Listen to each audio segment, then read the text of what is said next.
बॉलीवुड के रंगीन दुनिया में कई ऐसी कहानियां हैं जो कभी सामने नहीं आती, लेकिन जब आती हैं तो दिल और दिमाग पर छा जाती हैं। आज हम आपको ले जा रहे हैं 90s के ज़माने में, एक ऐसी कहानी जिसमें एक नए डायरेक्टर ने एक संगीत के देवता को अपने प्रोजेक्ट का हिस्सा बनाने के लिए ना जाने कितने ही जतन कर डाले, और जब उन्होंने अपनी जादू चलाया तो बॉलीवुड की तारीख में एक यादगार दास्तान लिख दी गई। ये किस्सा है 1999 में बनी एक ऐसी फिल्म की जो आज भी लोगों के दिल में बसती है, कच्चे धागे। इस फिल्म के डायरेक्टर थे मिलन लुथ्रिया, जो इस वक्त नए डायरेक्टर बने थे और पहली बार अपने सपनों को बड़े पर्दे पर उतारने जा रहे थे। कहानी थी भाइयों के रिश्तों, दोस्ती और वादों की। फिल्म की स्टार कास्ट भी धमाकेदार थी। अजय देवगन और सैफ अली खान जैसे एक्टर्स की जोड़ी पहली बार बन रही थी। फिल्म के हर एस्पेक्ट, सेट्स, डायलॉग, एक्टिंग, सब पर ध्यान दिया जा रहा था। पर एक चीज जो अब तक फिक्स नहीं हो पाई थी वो था इसका संगीत। मिलन चाहते थे कि इस फिल्म का म्यूजिक कुछ हटके हो, एक ऐसा साउंड ट्रैक जो गांव की मिट्टी की महक भी लाए, लेकिन उसमें मॉडर्न ग्लोबल टच भी हो। उनका सपना था कि फिल्म का म्यूजिक एक एल्बम ना रहे बल्कि एक एक्सपीरियंस बन जाए। तभी मिलन और प्रोड्यूसर रमेश तौरानी के बीच एक मुलाकात हुई। तौरानी साहब ने पूछा, किस म्यूजिक कंपोजर के साथ काम करना पसंद करेंगे आप? मिलन ने एक भी मिनट बिना सोचे जवाब दिया,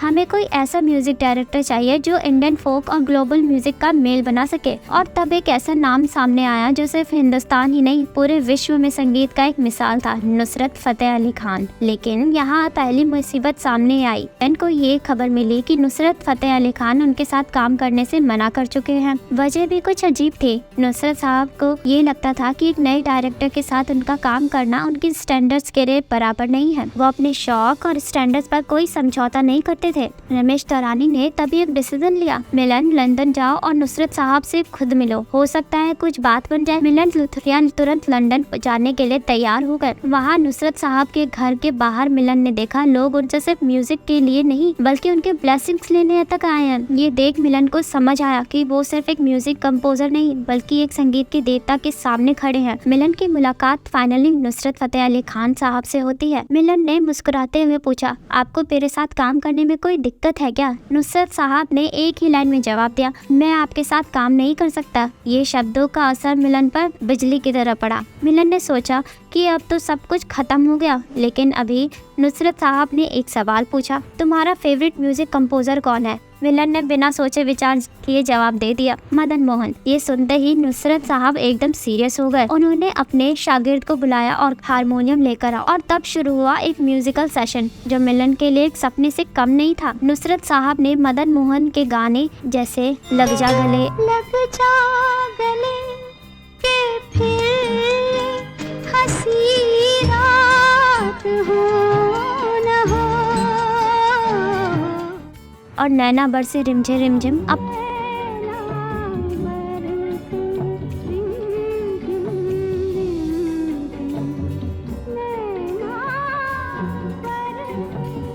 अपने अंदाज में गाकर सुनाया। मिलन बस बेचैन होकर सुनते रहे। उन्हें यकीन नहीं हो रहा था कि उनके सामने ये सब कुछ हो रहा है। शाम के 6:30 बजे नुसरत साहब ने सिर्फ इतना कहा, कल फिर आना। मिलन कुछ समझ नहीं पाए, लेकिन उम्मीद थी कि कुछ खास होने वाला है। अगले दिन वही 2:30 बजे मिलन फिर से उनके घर पहुँचे और इस बार नुसरत साहब ने बिना किसी रुकावट के 4 घंटे तक 55 नए गाने सुनाए। ये कुछ गानों के नाम थे जिन्हें कच्चे धागे फिल्म में शामिल किया गया। इन्हीं 7 गानों ने कच्चे धागे फिल्म को एक म्यूजिकल मास्टरपीस बना दिया। अफसोस की बात ये थी कि नुसरत फतेह अली खान साहब की मौत कच्चे धागे फिल्म रिलीज होने से कुछ समय पहले ही हो गई, लेकिन उनके संगीत का जादू हमेशा के लिए अमर हो गया। उनका म्यूजिक एल्बम आज भी लोगों के दिल को छूता है और कच्चे धागे के गानों ने बॉलीवुड में एक नया इतिहास लिखा। तो दोस्तों, ये थी कहानी एक नए डायरेक्टर और संगीत के महान कलाकार की। सपने, इरादे और संगीत के प्रति उनका प्यार साफ नजर आया। अगर आपको ये कहानी पसंद आई हो तो हमारे चैनल अनसुने किस्से को जरूर सब्सक्राइब करें। हम आपके लिए ऐसे ही और भी अनोखे बॉलीवुड किस्सों को साथ में लाते रहेंगे। हमें कमेंट्स में लिखकर जरूर बताएं आपको कच्चे धागे फिल्म का सबसे हिट गाना कौन सा लगा और कौन सा गाना आज भी आप गुनगुनाते हैं।